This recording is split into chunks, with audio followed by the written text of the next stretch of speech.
Okay, hi guys and welcome to the show.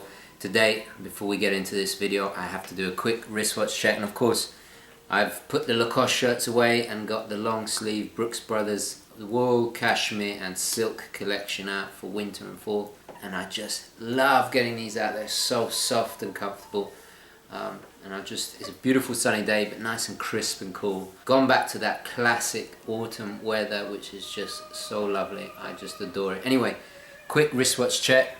Of course I am wearing my beautiful Tudor. Got the old Tudor out. Perfect for kind of casual at home attire. Okay guys, so wristwatch check done. Let's get on with the video.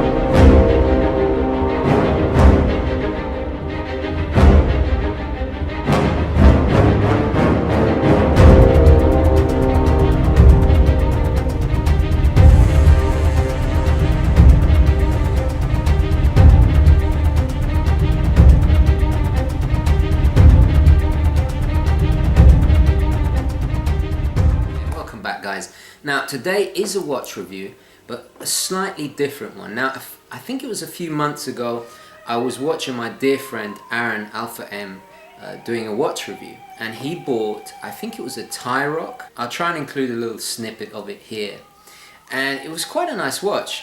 It was very affordable. When buying kind of entry-level pieces, there's a lot of kind of garbage out there. I'll be honest, I'll tell you how it really is. There is a lot of garbage. That watch wasn't too bad. He could have done a lot worse. I noticed Aaron has also got the Rolex Milgauss, which of course is one of the most sophisticated Rolexes in my opinion.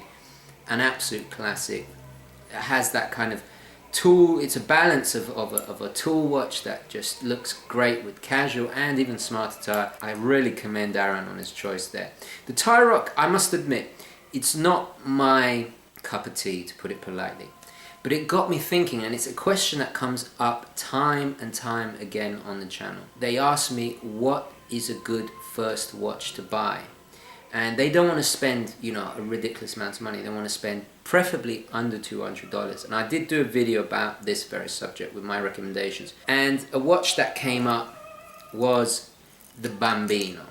Now today I have, actually this is just two of the new ones. This is the generation 3 or the version 3 of the Bambino, and they've done some really fantastic little kind of upgrades and tweaks. It's the same movement, but what makes this great, this is a fully mechanical automatic piece, in-house, which is, horologically speaking, is a very respectful thing to have achieved. And the best part of this is, you can buy these beautiful, respectable mechanical pieces for $129, so 130 bucks. And what is great about the Bambino, and we'll in a moment we'll switch over perspectives and we'll do a full, more in detail review. The tie rock that Aaron chose was very kind of plain and classic looking, but this is a little bit more, and I'll explain why. This goes into the tradition of watchmaking. His piece was a quartz, whereas this is a fully mechanical, you know, it's got that rotor, it's wound by movement, it's an automatic piece. There are some downfalls, but at this price it really cannot be beaten. Stylistically it's very classic, and I think they've really kind of refined the design of it since the previous two versions. Now the previous two versions are classics as well in my opinion, and the best part is you can actually buy the previous versions even cheaper now. They're going for $117, the same price as what Aaron chose. So for the same money you get something that is in the tradition of real traditional watchmaking. You're getting something that is respected not just by established watch collectors like myself and across the board, but also it's perfect for the newcomers. So the Orient Bambino for me really is the ultimate place to start beginning your collection. If you've never bought a mechanical piece, this is a really great place to start. Just look at that clean dial, and so affordable. an in-house movement completely made by Orient in Japan. It harkens back to traditional watchmaking, very affordable. So you really have no excuse. Without further ado, let's get into the review and take a look at this a little bit closer. And today I am extremely privileged to bring you this review of the new Bambino. This is the third version or third generation of Bambino. And this is by Orient, and of course this is a fully automatic watch. Those of you who follow the show will undoubtedly know of my admiration for the Bambino. It is undoubtedly one of the most best value dress watches out there. It probably is one of the first dress watches I would recommend for anybody getting into horology and wanting to get their first piece. And it's a piece that's very special because it's respected across the board. So you'll notice there are four Bambinos here. They all pretty much come on this standard black leather strap. It's quite nice, but of course I wanted to show you the Bambino in a variety of colors. I don't have 22mm leather straps on me at the moment, so I just put quickly two of my favorite straps just to really play with the dial and the combinations. So they all come on black leather straps except for the white dial, and it comes on this really chocolate brown. And of course they're genuine leather, made by Orient, and they're not that bad. They're quite nice. But anyway, let's have a quick overview of the new collection. So what's changed between the older Bambinos and this new third generation? Well, off the bat, the insides are the same. They still are based on Orient's in-house caliber 48743 automatic movement, and it has a power reserve of 40 hours. It is fully automatic, but however it lacks hand winding. You can't hand wind these, and this is quite common in really entry-level Japanese pieces. I must admit, at first you're a bit off put, but just even you see picking this up has already got some charge, and these really do wind very easily. This of course is the grey, slate grey, which is absolutely stunning. Then we have the white face, which I think I would say kind of ivory white, that has a really nice kind of slight sunburst effect, but really nice indeed. And then of course black, which is not a matted black, it's a glossy black, again with a slight kind of sunburst effect going on, which is really nice. And then of course a new color, they've added quite a jazzy, this is the royal blue, and this is absolutely stunning. Now look at how that plays with the light.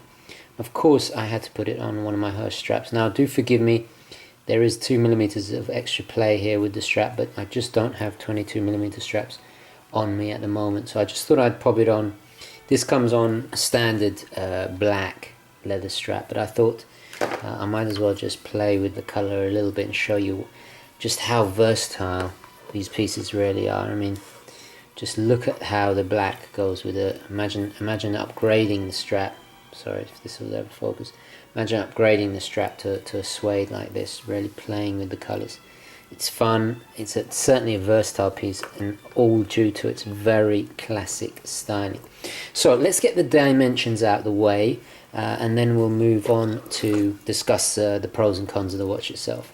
So we have a 40mm diameter, it's just a fraction over 40mm. Then we have a thickness 11mm. From lug to lug I would say that's 46mm. Lug width of 21mm.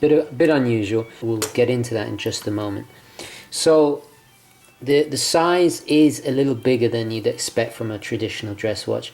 Personally I would have liked something slightly smaller, but I can still wear this pretty well. I think they've deliberately chosen this size because it's going to suit the most amount of people.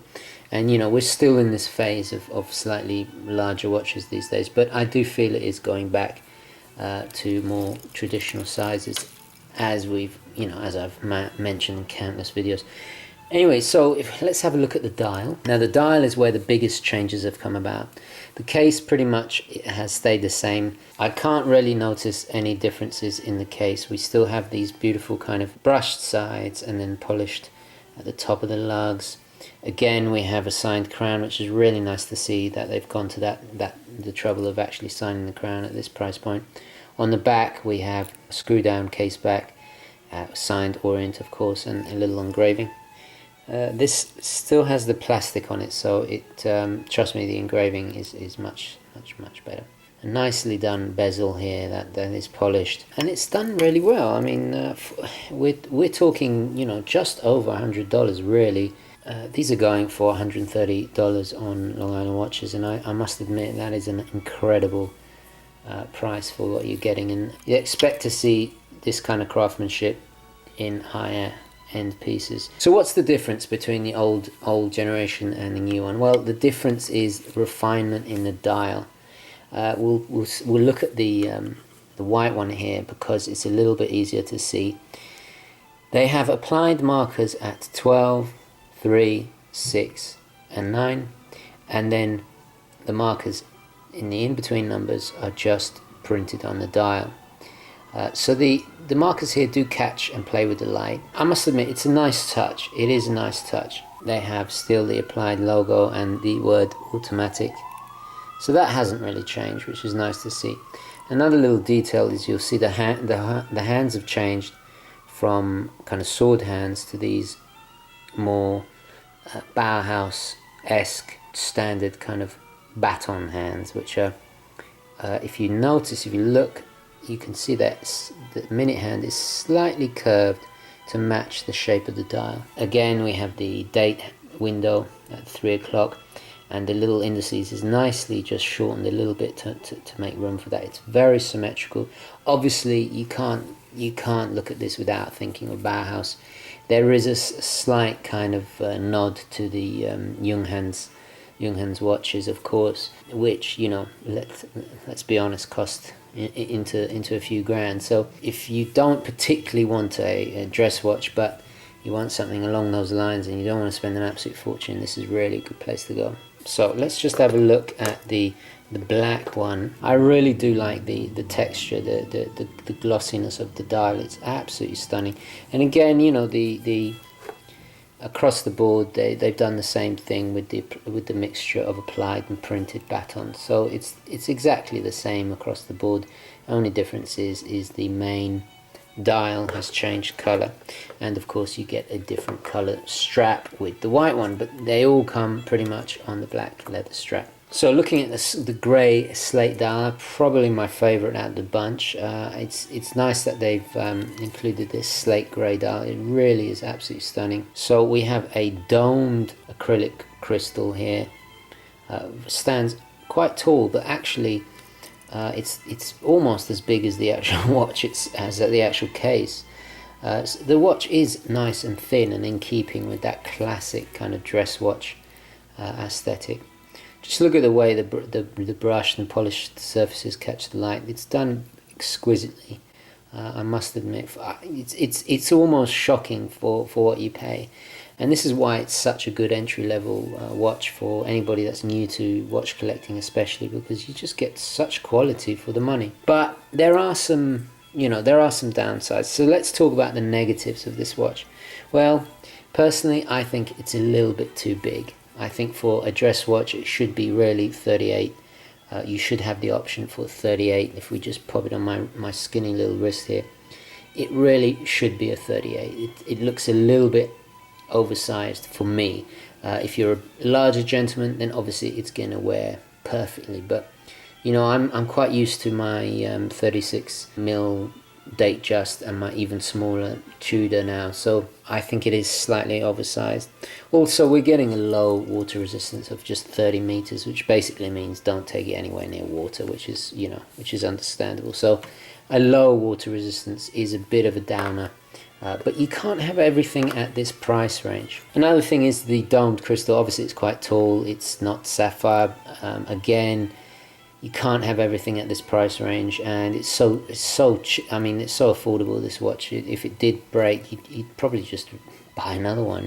It would have been nice to have sapphire and a more expensive sapphire version. Also, it's not hackable. There's no hand winding on this, even which I've mentioned before. But it is a bit of a downer. But again, this is an entry level Japanese automatic, and you are getting a completely in-house movement, which is something you don't see really. It's more commonplace in really high-end horology, so it's a really cool thing to have. Also, another thing I'd like to point out is they've obviously signed the crown very nicely, but personally I found the signed buckles a tiny bit kind of cheesy. The placement as well is, I'm not sure, they could have done it a little bit more tastefully, a little bit more smaller. I think would have been better.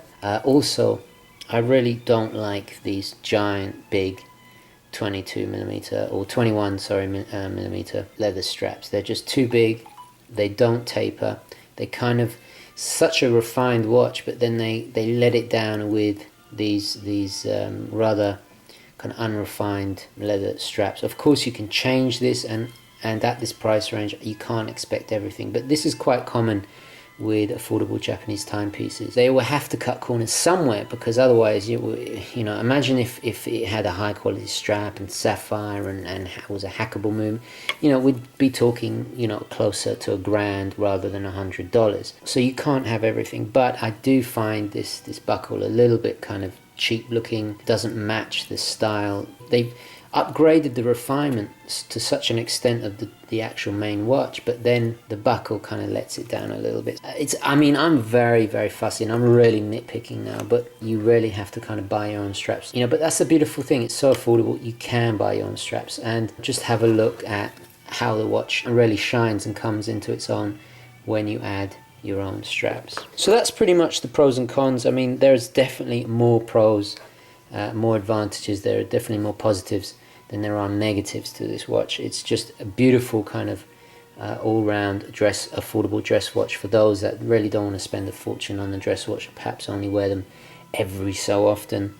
And obviously, you know, we can't escape this kind of Madman-esque 60s styling, which is just really classic, and it's just gonna age beautifully. And it's funny, it's so affordable, but if you were to give this as a gift, it'd be fantastic. I mean, the System 51 by Swatch is more expensive than this, and this is an actual real, I mean, not saying the System 51 isn't a real watch, but this is an actual, you know, you can open this up. This is, you know, serviceable, and you can actually hand this down the generation. There's not a limit.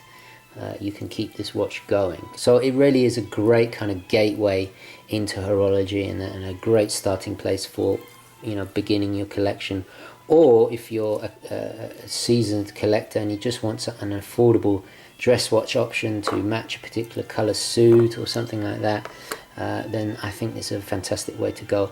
They really have done the colors, the dials, very tastefully done. If this will ever focus, sorry about that. It is very tastefully done. The date lines up perfectly. It's beautifully framed, and of course at the bottom, Japanese movements.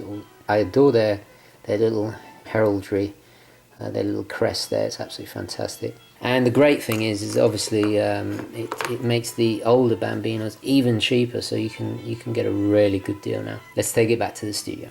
Okay, welcome back, guys. Now, as you can see, the Bambino has positives and negatives, but really at this price range it really is unbeatable. And what is great is it's respected across the board by newcomers to watch collecting and also established watch collectors. You just can't deny what you get for the money. It's, horologically speaking, it's pretty amazing, and it goes to show that Japanese ingenuity and talent and craftsmanship really is embodied beautifully in this classic timepiece. And I think, I gotta say, I loved the version 1. The version 2 I didn't like so much, but this one, personally, they've really kind of fine-tuned it, especially now with these extra colours. My favourite has got to be the grey slate. This for me really is my ultimate recommendation of where to start with your watch collecting. I'll leave links down below of where I recommend to buy it for the best price, the best service, from a reputable, trustworthy dealer. Okay guys, I'm gonna wrap it up there. Thank you very, very much for watching. Please remember to like this video if you enjoyed it and found it useful, and I'll definitely catch you in the next one. Okay guys, ciao.